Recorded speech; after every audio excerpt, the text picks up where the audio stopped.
topics and opinions expressed in the following show are solely those of the host and their guests and not those of W4CY Radio, its employees, or affiliates. We make no recommendations or endorsements for radio show programs, services, or products mentioned on air or on our web. No liability, explicit or implied, shall be extended to W4CY Radio, its employees, or affiliates. Any questions or comments should be directed to those show hosts. Thank you for choosing W4CY Radio.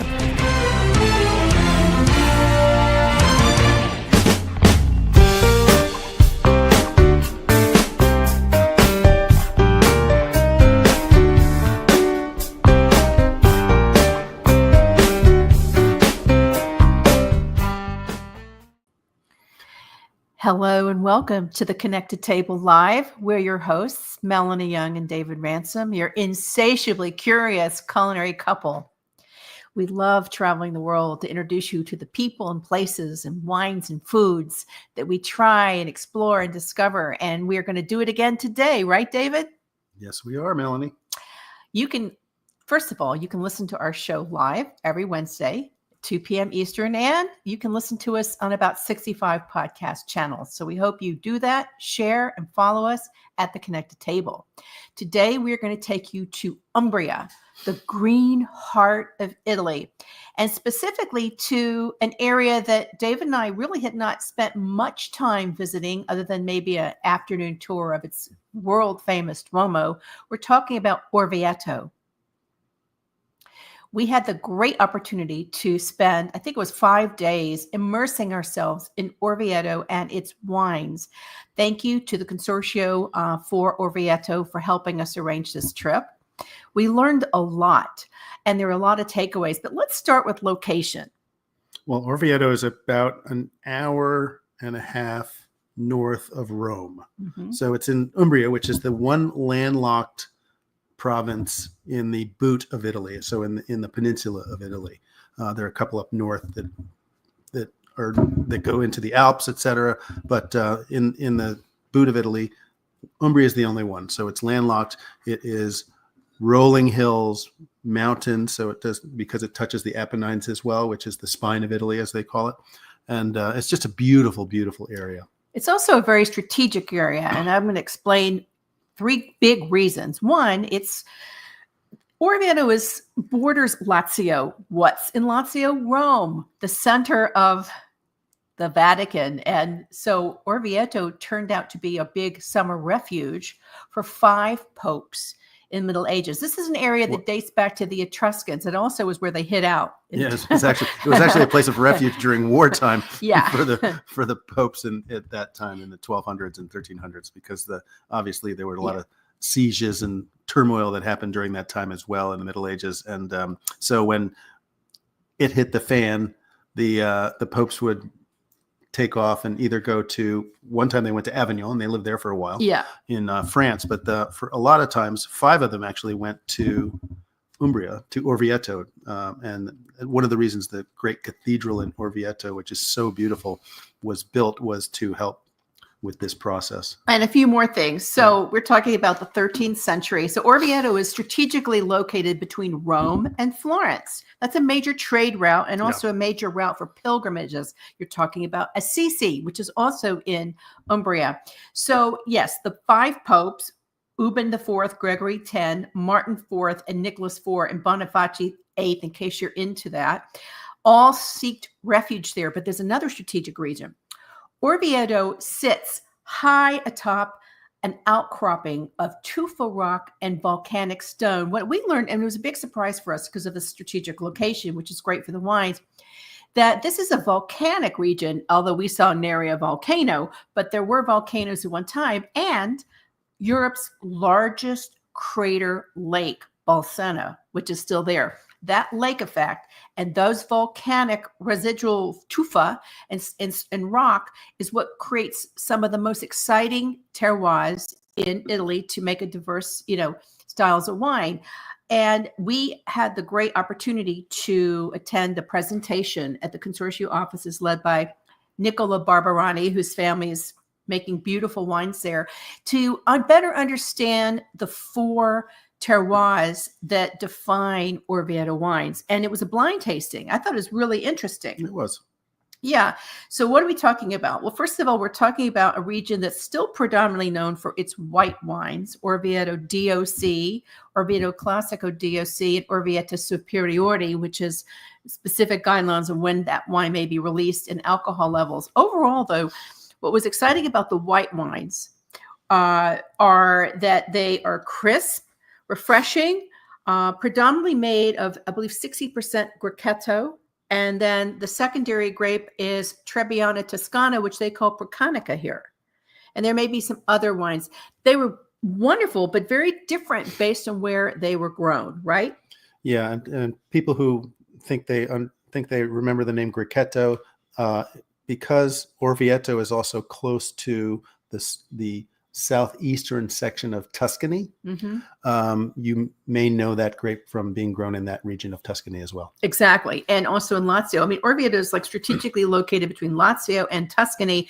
And some of the wineries we visited were very short drive to Tuscany. You know, it's interesting. The people of the area of Orvieto consider themselves to be part of Tuscia, Tuscia, which is a non-political region comprised of parts of Umbria, Lazio, and Tuscany, because it's really a corner of Umbria, even though Orvieto is technically in Umbria. But the region that makes wine is really one of the only cross-border winemaking regions in Italy. Yeah. It's really unique. And so we like to start with that sense of place. So picture a beautiful medieval city sitting atop a outcropping of rock. So it's very fortified. And what's really interesting is below the city is a network of underground caves. Orvieto is second only to Naples for its size of a network of underground caves. We did a great tour with Orvieto Underground. These caves were used in medieval times for everything, including making wine, tools. We saw pigeonniers. Apparently pigeons were a big commodity. And still are. They were in almost every restaurant that we ate in Orvieto. There was pigeon on the menu. So it's a dish that's still prevalent and was very much farmed, as I guess you could say, back in the old days in these caves that are underneath. And there's 1,200 caves underneath Orvieto.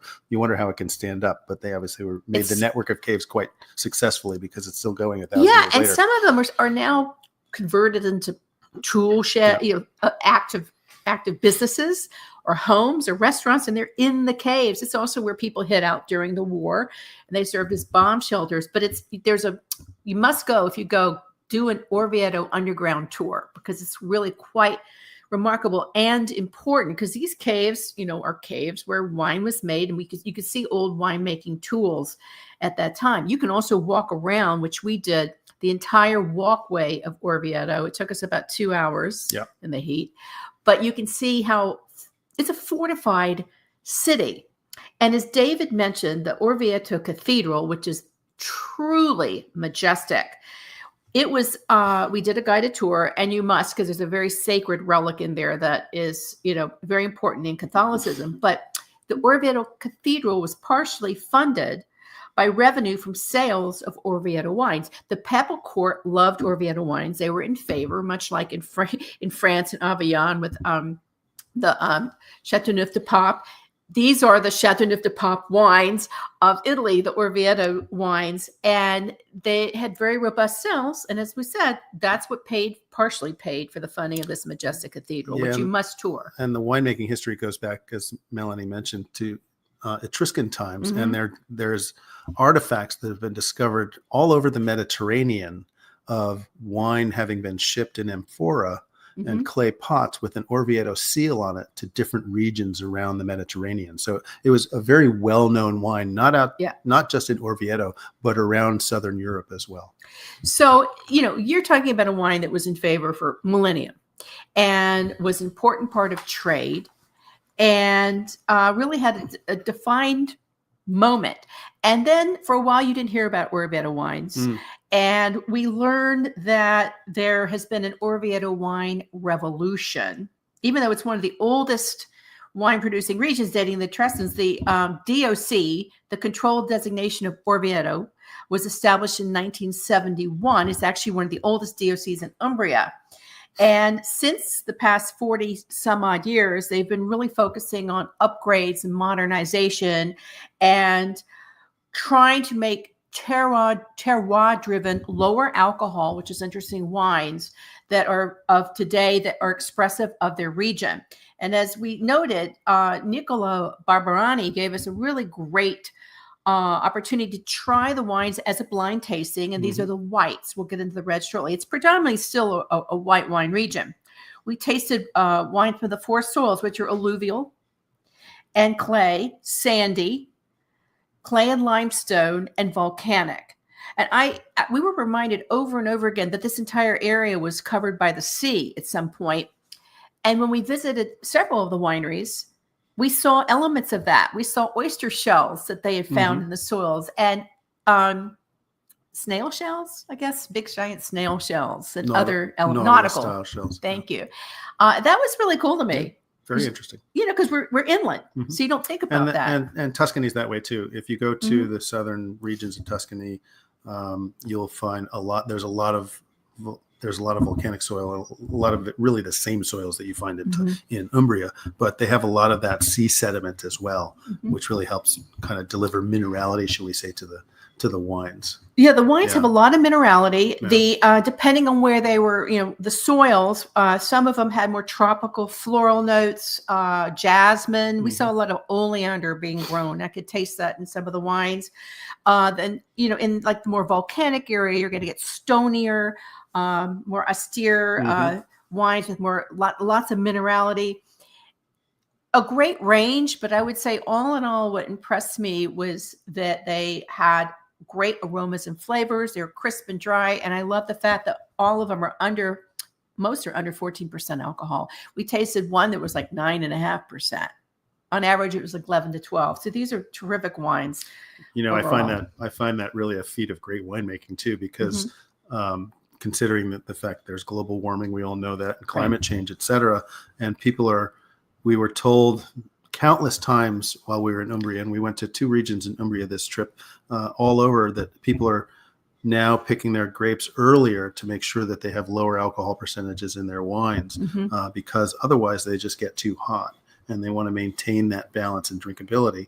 So they're picking earlier and earlier. So it's kind of a battle between the science of winemaking and climate change to make sure that they can still do what they do. And they're doing a great job of that in Orvieto. Yeah, we talked to one producer, and Enzo de Barbi, and he's starting harvest in July. We'll get into the wines, really terrific sparkling wines. But throughout this particular trip, during an exceptional heat wave we experienced in Italy, the temperatures were reaching 100 degrees. Our question was, how is that affecting your harvest and also your Ferragosto vacation? And everybody's moving up harvest. And I also noticed that many producers are on vacation in July now so that they can come back and deal with the earlier harvest. Yep. It's a common issue in many places. We want to touch on 2 other categories of the wines that are important. As we said, white wines are predominant with 60% Grechetto, and it's a blend of 60% Grechetto and about 40%, 60% Grechetto and Trebbiano Toscano, and 40% could be other grapes. There is also, this is unique, something called Muffa Nobili, which means noble rot. And Orvieto DOC is the only region in Italy that produces these noble rot wines, much like Sauternes, due to the wonderful lake effect in the river, because you've got the Tiber River going through and the lake. These are wines, as we said, that are made from Botrytis grapes.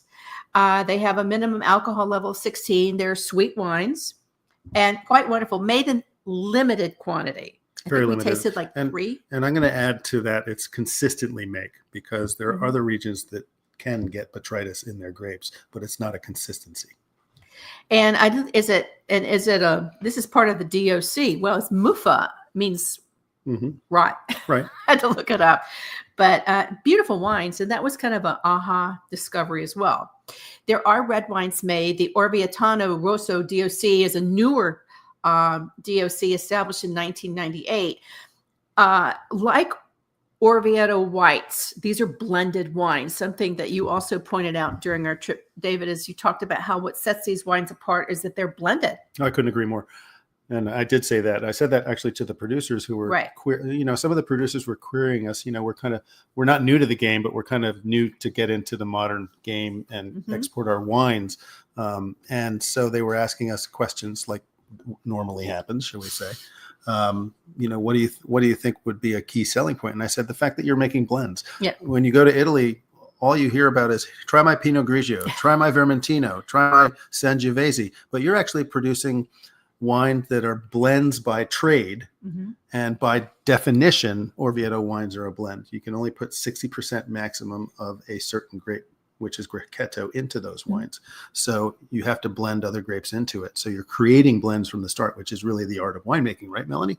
Yeah. And so that's the defining thing for me. The Orvieto wines not only are they really good, in my opinion, but they're creating a style of wine by creating these blends. And the blends they're utilizing different grapes to do it, but they're doing a really good job of it. And that's a key feature for them. It is a key feature. I mean, the only other region we've been to where it's predominantly blended was in the Lucchese area. Those are field blends.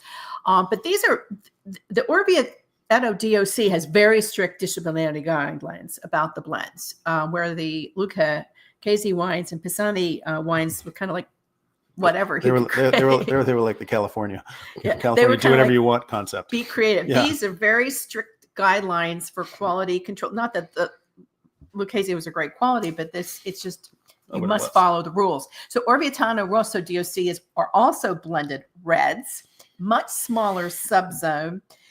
Mainly, it's like almost 10 different varietals. So I won't get into them, but the main ones are Aleatico, Cabernet Franc, Cabernet Sauvignon, Canaiolo Rosso, Ciliegiolo, Merlot. And of course, Sangiovese. Yeah, Sangiovese, Montepulciano, and Pinot Noir. Those are the main ones. And it's like a 70-30. So 70 can be the dominant reds and 30% of others. Yeah. I think the wines we tasted of the few were Sangiovese dominant or Montepulciano dominant, although we did taste a fantastic Merlot, which we'll get into. Right? So just a little quick note, the Orvieto DOC was established in 1971. As I said, it's one of the oldest DOCs in Umbria. So they are trying really hard to highlight the quality of DOC wines. And there's a Classico. So there's Orvieto DOC, there's Orvieto Classico DOC, which is a specific subzone. There's Orvieto Superiore DOC. The wines have to be released after March 1, and they have a slightly elevated alcohol. And then there's Orvietano Rosso DOC, which is the red designation for the red wines. We got this great map. I wish I could have everybody see it. It explains the wonderful different regions by color and the soils. And it was really educational. Yeah. I was grateful for that because I like maps and I like blind tastings. It really tests your palate. However, we also got to meet with producers as well. And we visited, 5 producers? We David? visited a bunch of producers. We also had dinner with a couple others. And really it was a lovely 5-day trip for us. And so let's get into talking about some of the producers, shall we? Sure. Who do we want to start with? I think we should start with the first one that we went to, which was Argile. Yeah. And Argillae. Argile is the name of the winery. It's started in the early 2000s.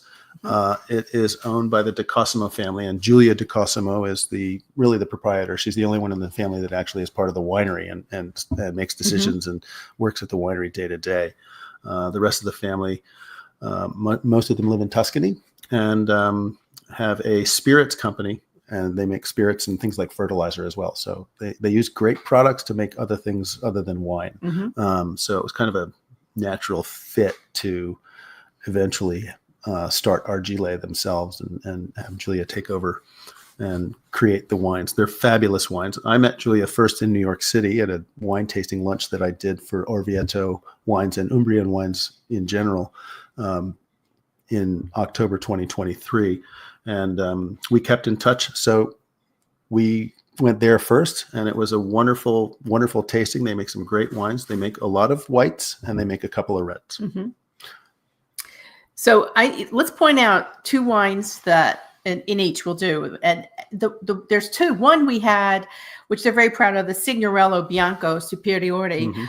It's named after a very famous artist, Luca Signorelli, who is a Renaissance painter. You can see some of his work in the Orvieto Cathedral. Very famous. And he's considered the father of colorismo. This is a classic Grechetto. It's actually a Grechetto Verdelho Sauvignon Blanc Chardonnay blend. So kind of interesting and different, very aromatic. And there's also a little bit of Malvasia in it, which gives it that little sweet kick. Yeah, and that no, go ahead. I can't remember I can't remember the word. So it's called Signorello Bianco Superiore, and we tasted the 2024s. The other one that I think is important to note when we did the tour is that they are now experimenting with amphora. And their first one is called Primo d'Amphora. It's a 2022, and they're making it in terracotta amphora. She started the project, Julia, and is experimenting with it. And it's a blend of Grechetto and Canaiolo Bianco, which there's another name for it, don't ask me, and Malvasia. It is, I noted a lot of sapidity and elderflower and muskmelon in it. Very interesting, because I think it was the only amphora wine we tasted in this trip. And these wines are available in the United States. They are. It's Drupeggio is the name for Canaiolo Bianco. That's the local name for it. Okay, I'm glad you said it. Kind of like arpeggio, but started by. Because I wasn't sure if my notes were accurate, but it says Drupeggio. Drupeggio, which is Canaiolo. Canaiolo is a red grape that's grown pretty widely in that area, and also in Tuscany as well. But Canaiolo Bianco obviously is an offshoot of that. Yeah, what I love when we travel is we get it's known as this here, but over here we call it the Trebbiano Toscano, but it's Procanico over here. They made at Argile, Julia and her team make a number of different Grechetto based Orvieto Biancos, and they're really all lovely. Some are a little bit more crisp and light, kind of everyday drinkers, and then others are obviously have a little bit more weight to them because they either spend time in oak or they spend time in amphora, spend time on the skin, spend time on the lees, etc. The Primo d'Amphora was very nice. One of the ones that I liked the most was the Panata Orvieto DOC Superiore, which was the vintage we tasted was 2022. And this is a 70% Grechetto blend. And about 15% of that is fermented in oak as well. So they kind of play around a little bit with the winemaking on that wine, and it's really just a delightful wine. We actually had it out at dinner in a couple of restaurants too, because we enjoyed it so much, and just couldn't get enough of it, to be honest. We really loved it. Now they make a red Argila. It's called Sinuoso 2023. It's an IGT Rosso. It's not made in the Orvietano DOC. It's a blend of Merlot, Cabernet, and Montepulciano, 35% each. Sinuoso means soft and smooth and sinuous, which this wine was. I thought it was a really musky, little musk and sherry, currants and violet. It was very nice. And that Montepulciano adds to me a musky nose and flavor to everything. Yeah, Montepulciano is, you don't get Montepulciano much east of where we were or west of where we were, because it's mostly grown in Abruzzo and the Marche. But you get some of it in Umbria as well. And, isn't Umbria bordered by Abruzzo? Yeah, it is. Yeah. So you get it further east, but not further west. And it's an interesting grape to me. I think it has a little bit of a rusticity to it as well, which I don't mind. No, I don't mind it. It to me, it's musky rustic. Depends on what you're doing. But yeah, this was a very nice wine. Yeah, the Sinuoso. They also make a rosé. They don't make the rosé from local fruit, though. They actually make their rosé in the Maremma, and it's because Julia really wanted to make a rosé, and she felt that she didn't quite have the tools to do that with the grapes that she had growing in Orvieto, so she decided to kind of outsource the vineyard for it. They rent the vineyard in the Maremma, and they make the wine over there, and then they bring it back and sell it. It's called Rose. It's a nice wine. Rose Tum. It's a very nice wine. I enjoyed it a lot. Yeah, I did too. It's a Grenache Syrah blend, so you're going to get that. Yeah, it's kind of a Provençal style rosé, which I love. Yeah, porch pounder. Great stuff. But sometimes you just want that. Anyway, terrific wine. So let's move on to the next one. The next winery that we visited was Decugnano de Barbi, and Enzo Barbi was our was our host and the owner of the winery, and his family actually is from has been producing wine in Orvieto since the 1970s, and their first vintage after they planted vines was in 1978. Beautiful piece of property, kind of along a ridge with vines down both sides, and they also have some beautiful underground caves there as well. Really nice wines, and the family actually came from Brescia, which is in northern Italy. Right. He's related to the Cinelli Colombini family, Correct. Donatella. Yeah, and so we had a delightful afternoon on his terrace and porch by the pool overlooking the valley and the lake, and tasted through some of his wines, and I just loved all of them. They're very big on sparkling wine. I'm looking for them on our map to point to people, but I can't. They're very big on sparkling wine, and he was the one that told us he was picking his fruit in July. He is. Now that I remember, because we're going to have him on the show, but we're trying to work around harvest. They're actually now let's clarify it. It's not all their fruit. They're just starting to pick their fruit in July. So he's starting, so they can get the right acidity and make sure that they've got, make sure that they don't have too much sugar in the fruit. But here's the fact: they were the first producer at Orvieto DOC to make sparkling wine. They make 12,000 bottles of Metodo Classico. So this is an important sparkling wine producer in Orvieto. And and because of that, they're working on the gently navigating the harvest and the weather to make that happen. And you're right, sweeping views. Every winery we went to had sweeping views. That's true. It was pretty amazing. I mean, you're talking about a great area. Let's talk about some of the wines here. I'll start. I love the Pas Dosage, Metodo Classico 2020. The zero. Zero. Yeah, zero. That's the name of it. Zero. The zero. Oh, zero. Yeah. So it's zero dosage. So it's Pas Dosage. Yeah. So it's a Brut Nature. Yeah. Very nice wine. Chardonnay Pinot Noir 50-50, well aged. I just thought it was terrific, and of course 12.5 ABV. We were told by the Villa Franciacorta people that more people want zero dosage sparkling wines, and Enzo echoed that. Yes. He said that's definitely the truth. And for this wine, it's not a light, no sugar style wine. They age it 45 months on the lees. It's 40% Chardonnay, 60% Pinot Noir. And nicely for us, and I know you love this, 12.5% alcohol. Yeah, I love it. It's not high ABV.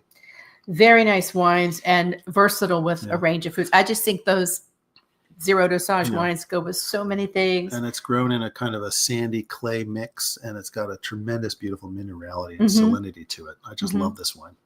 Yeah. What else did we try that we liked there? There were some beautiful wines. And by the way, they have a villa you can rent. I always ask about that. Well, I think we'd be remiss if we didn't talk about their two Orvieto DOC wines. They have a Classico and they have a Classico Superiore, and they're quite different from each other. The first is the Orvieto Classico DOC, which is called Frumento, Frammento, and it's a lovely wine made from Grechetto, Vermentino, Sauvignon Blanc, and Procanico. What's Procanico? Trebbiano Toscano. Right. And they kept changing that everywhere we went. Yeah. They would, and we'd be like, just call it Procanico, it'll be different. Right. Well, I think they should, because there's definitely a bunch of Trebbianos out there. Yeah. So why not say Procanico? I thought that was interesting because it had the Vermentino. I love Vermentino and Sauvignon Blanc, so it really added a lot of white pepper. This is where the oleander was all over the place. I could taste that in there, lemongrass and thyme. Beautiful. It's in stainless. And I like that wine a lot. And then there was the Mare Antico Classico Superiore, which is 55% Grechetto, 20% Vermentino, 20% Chardonnay, 5% Procanico. And that was 95% stainless and then 5% oak on leaves. So that was a completely different style wine. What were your impressions? It was. I thought it was definitely an elevated viscosity to it and richness to it. I thought it was a really great gastronomic wine. Yeah. Whereas the Frumento would be a great everyday lunch style wine. This you could sit down and have a roast chicken with if you wanted to. Yeah, really, really nice. And as you mentioned, so the winery is on the northeast edge of Orvieto. I was looking; it's hard to see on this map. And he said to us, "Well, I don't know. He was a really nice guy. He said." They're a leader in the sparkling wines. And many people, when I told them we were going to Orvieto, they said, make sure you go to Designation of Origin for that reason. Mm-hmm. So it was a great visit. Yeah, they're very well known for that. Mm-hmm. And it's interesting.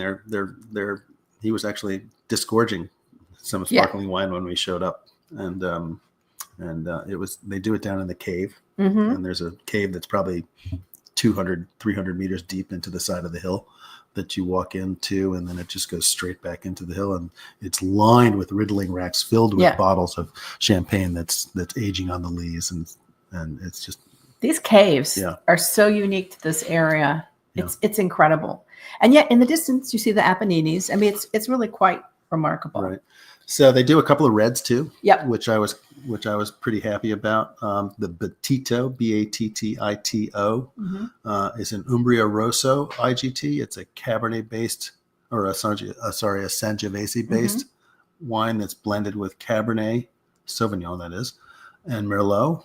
And this was the lighter of the two. It had it had a good acidity to it. Nice, so it was violets lighter, and raspberries. fresh, Yeah. More of an everyday kind of wine. And then they had the AD 1212, which was an Umbria Rosso as well. IGT. They both are. But this was 70% Syrah. That was a surprise, which was right? a surprise for me, yeah. And then the balance was Cabernet Merlot. So very interesting wine for me. Yeah, much more rich and medium tannins, and so you get the spice and blackberry and dark cherry. And we love Syrah. I'd like to see more people drinking Syrah.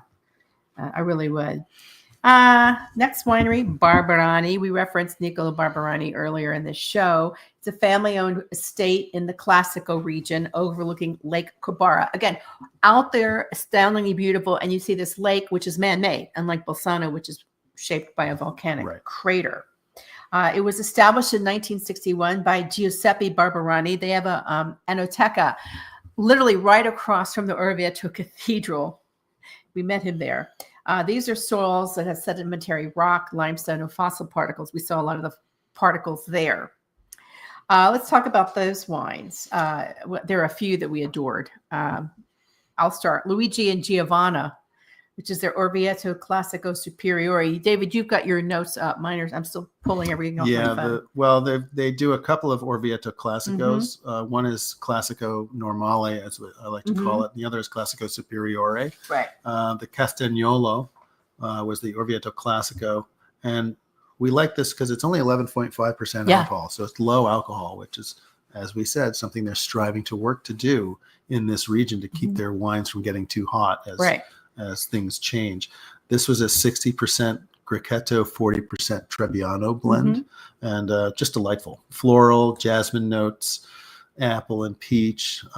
Really just a nice, light, crisp, everyday white wine that I'd be happy to have in my fridge. That's for sure. Absolutely. Yeah.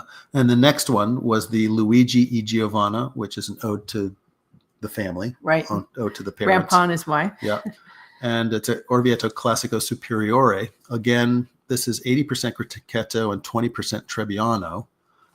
But this one is in oak on the lees for 18 months. So it's a much richer, more viscous, lovely wine. And what's nice about it, we talked about Botrytis earlier, or the Muffa Nobile. This has grapes that are affected by Botrytis. Partially. In it. Yeah. So you get that little bit of, you get that richness from the Botrytis portion, right? Which blends into the wine. Beautiful wine. Again, 12% alcohol, so light by today's standards. Great mineral-driven, herby, lots of salinity, beautiful complexity. Love this wine. I just love this wine. We had a couple of bottles of that on our road as well. Yeah, when we were dining out. Just fabulous wine. Yeah, just a lovely wine. And then there were a couple others that they made. One's Vinoso, which is an Umbria IGT, which was 100% Grechetto. They couldn't call it Orvieto Classico or Orvieto Superiore DOC wine because it is 100% of one particular grape. So it's not a blend. And this was really interesting. It's an orange wine. So it spent 3 years on the skins, doing skin contact, and was really interesting to me. Yeah, I like that one. I liked all the wines here. Very complex. And The reds? Then they made a couple of reds as well. Fresco, which was a 80% Sangiovese, and then 10% each of Cabernet Sauvignon and Merlot. You know how I love Again, Merlot. we're talking about blended wines. Yeah. So this was the kind of everyday red, nice and light, good acidity to it, good freshness to it. Another one that they made was called Polvento, which was, again, not a blend. Right. 100% Sangiovese Grosso grapes. Now, Sangiovese Grosso is the clone of Sangiovese that they make, that they grow in Montalcino, which is what Brunello is made from. So this is a big, powerful style of Sangiovese wine. Lots of ripe cherry notes and a beautiful wine. I think it's their flagship red, don't you? It is. It Yeah. gets a lot of high marks by the Yeah. the hoi polloi. Hoi polloi. Hoi polloi. So these vines were planted 35 years ago. So it's got Yeah. the vines have good age to it. And it spends 18 months in large oak casks. Just a lovely wine. Really a beautiful wine. And then the Calchaya Muffa Nobile was their Botrytis affected late harvest wine, which is 50% Grechetto and 50% Trebbiano. Beautiful wine. Again, just a beautiful wine. Yeah. It sells out. I mean, it was Yeah. sold out at the Enoteca because we were looking for it. But if you can get your hands on Calchaya or Orvieto DOC, the Classico Superiore Muffa Nobile, get some. Really beautiful wines. Absolutely. Yeah. So that winery again is Barbarani. I don't have in my notes who their importer is, though, in the United States. But now we're going to move on to a very well-known name in the Italian wine world, Familia Cottarella. Yes, of that Cottarella fame, Riccardo Cottarella. And they're in Montecchio, and it's woman-run. The daughter runs it. Dominica, I think, is her name. We actually had her on our show a number of years ago. Yeah, didn't we? yeah, for the introduction of their just amazing Montiani Merlot, which we tasted. Gorgeous. But we tasted through several wines. Okay, let's just talk about, we've been talking about wineries that are in remote areas, surrounded by cliffs and caves and views. This is a big winery. It is. This is like going to an embassy. I mean, this is like there's flags everywhere and a giant parking lot. But it's not, it's a big place. It's their flagship winery, we learned.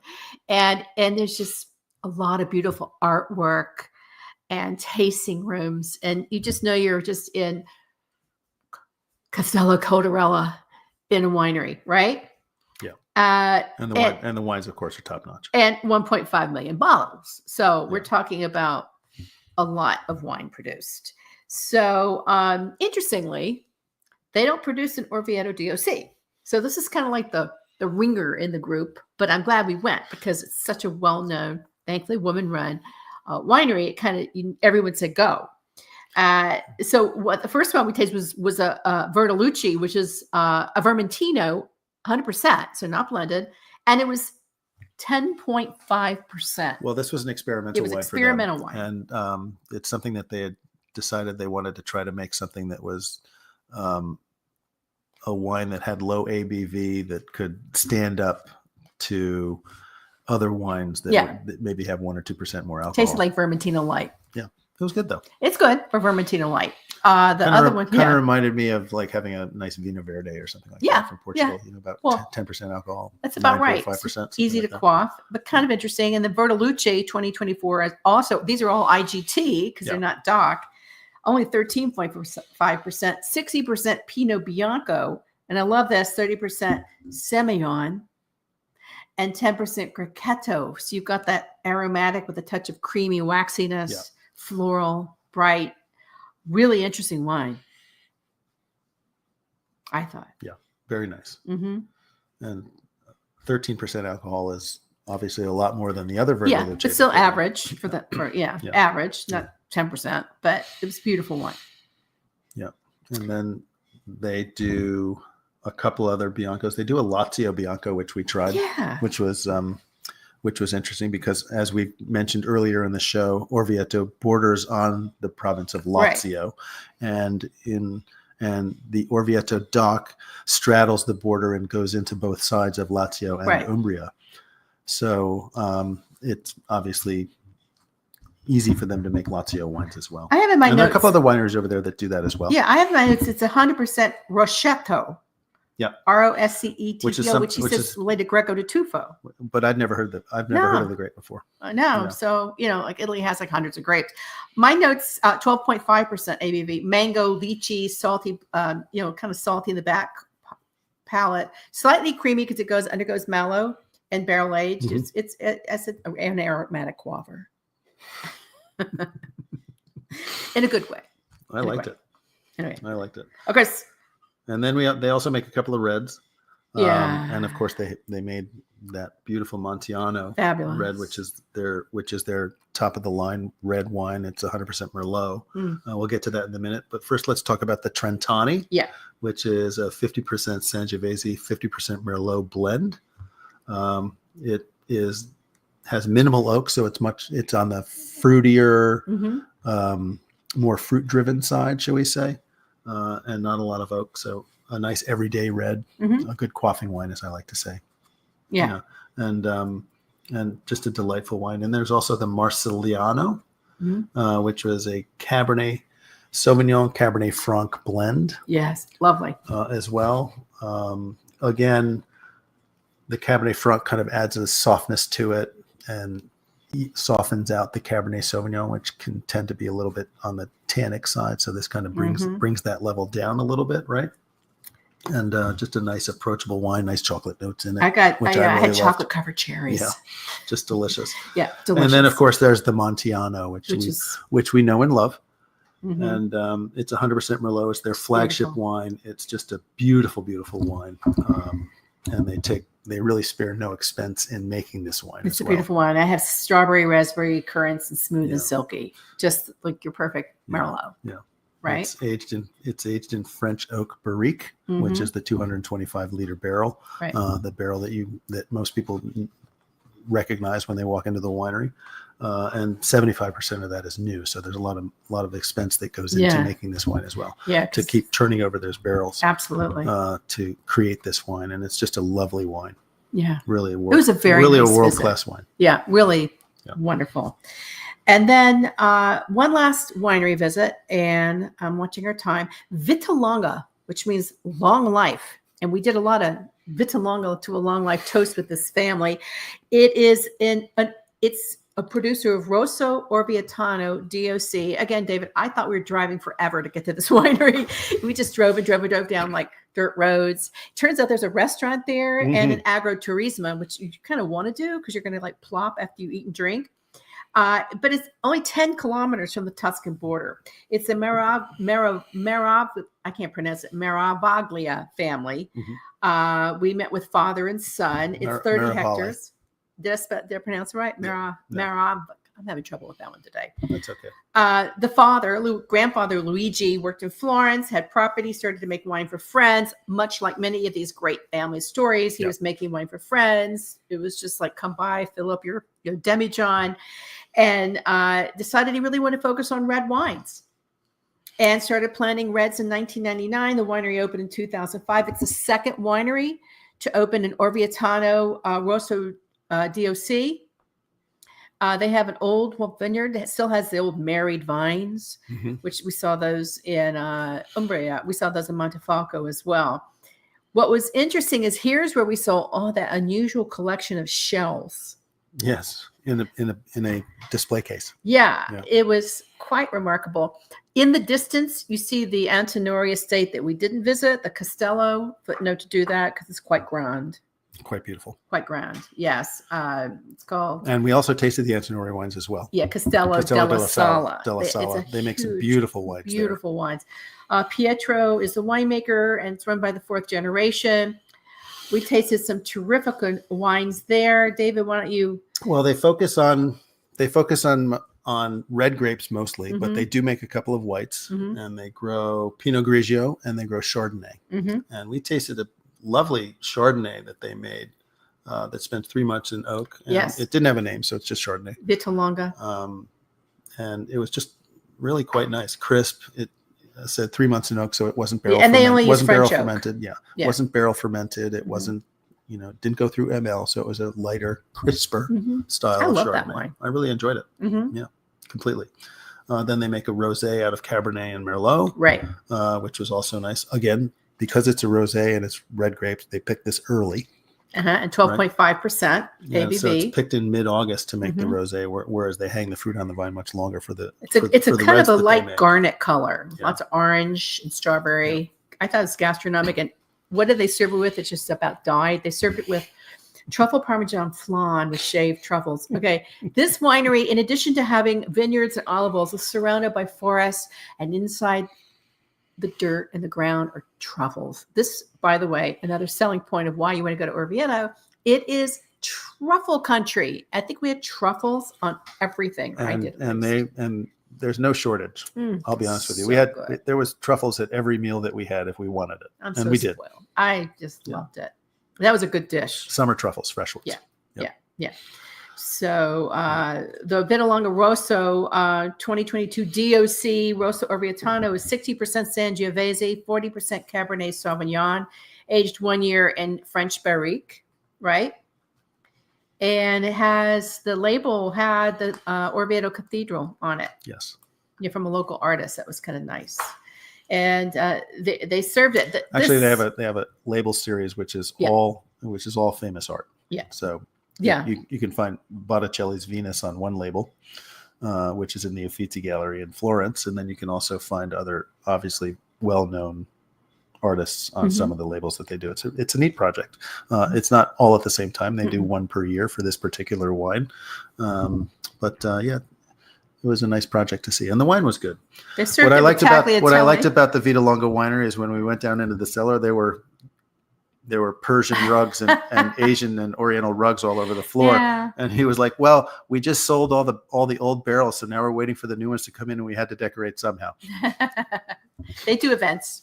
Yeah, they serve that wine with, well, for me, a tagliatelle with you did roast pork and roast cherry sauce for you, and for me, a wonderful tagliatelle with cherry tomatoes cooked in chili and garlic and Parmigiano. It was so delicious. The food there is terrific. I'd go back and just try that restaurant. Yeah. And it's built into the winery, and they also have, as you said, they have a agriturismo that you can stay at. It's got 6 rooms, and they book it by the week during the season, but you can also then book it by the night in the off season. And then the last wine, Ficule, Phiculle 2022. It's the name of the village where they are is actually Ficulle. Yeah. And it's 70% Cabernet Sauvignon, 30% Sangiovese. No.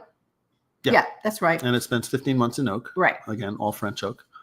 And interestingly, if you're interested, the oak types that they use are Allier, Nevers, and Trancé, which are the forests that the oak barrels come from, or that the wood for the oak barrels come from. I like this wine a lot. I had cacao, dark blueberries, and walnuts. It's just really yummy. I just loved it. Did we talk about the Terra de Confini? No. So that's the one that was interesting to me. I mean, they all were, but what was interesting was that this wine, the Terra de Confine Rosso IGT, and Terra de Confine means borderland in Italian, which I kind of liked. I kind of want to use borderland somehow. But this wine was 80% Montepulciano. Yeah. And again, we were talking about the fact that this doesn't really come west from Abruzzo too often, but when it does, it doesn't get much farther than Orvieto and into Umbria. So Montepulciano, and then 20% Merlot. Yeah, lovely wine. And so this had that. It was very interesting of how they make it, because they dry the Merlot fruit, kind of like they would be making a Passito wine or making a Ripasso style wine or a wine from up in Valpolicella. They dry the Merlot portion, not the Montepulciano portion. So they make this and they bring it down to 70% juice. So they dry it about 30% of the moisture out of the fruit before they then press it off. And it was a very interesting wine for me. Yeah. I mean, the labor involved in that, you just think about that. Now, we don't have a lot of time to talk about the dinner. We had a lovely dinner with, I think, 5 other producers, because there's just only so much time. And we'll go back and visit them all, of course. But we dined at several restaurants in Orvieto. And the one, I'm looking in my notes, I'm scrolling, guys. But this is the way I have to do it. Capitano del Popolo woman chef, Valentino Santanicchio. We met with about 4 or 5 producers there, including Antinori's wines, which are terrific. And just reaching my notes. Their San Giovanni della Stalla DOC was beautiful. We tasted from Battisti Domoranti and Orvieto Classico Superiore. This was so sweet. They all brought little tasting notes for us. Tenuta La Valette, the Orvieto Classico DOC Superiore. And this one is Cardetto Orvieto Classico. We had these paired with a meal. They were all terrific. We had a nice discussion with the producers about what Orvieto is today, what modern style Orvieto is, and what they want to be perceived as. It was a very interesting give and take. It was. Given that we're all dealing, the entire industry is dealing with, decreased consumption.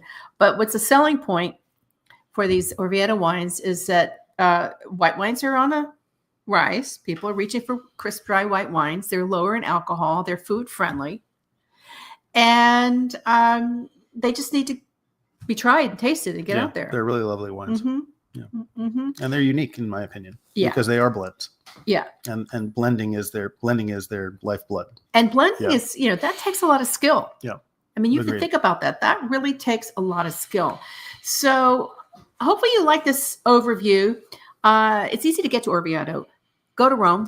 Take a train. And take a train up to Orvieto. It'll take about an hour. Right. It's very easy. So easy to get to. Some people just go for the day, which we had in the past. But we would go and stay longer. There's a lot of restaurants, a lot of artisan shops, very known for ceramics in Orvieto. And in addition to the Orvieto Underground, you've got that beautiful Duomo. And then you have this very famous well, which we went all the way down 224 steps, that was dug for a pope because they wanted to make sure they had water. And you can do that tour as well. So anyway, we hope that this was interesting. We'll be writing it up on theconnectedtable.com. You can learn more. And we'll be talking to some of the producers in the upcoming months on the show. So we want to thank you for joining us. We want to thank the Consortio for Orvieto for working with us to create a beautiful itinerary. Thank all the producers. And check out all our shows on your favorite podcast channel, The Connected Table TV, Talk for Media TV. And please follow us and comment on Instagram at The Connected Table. We want you to explore and always stay insatiably curious. Thank you.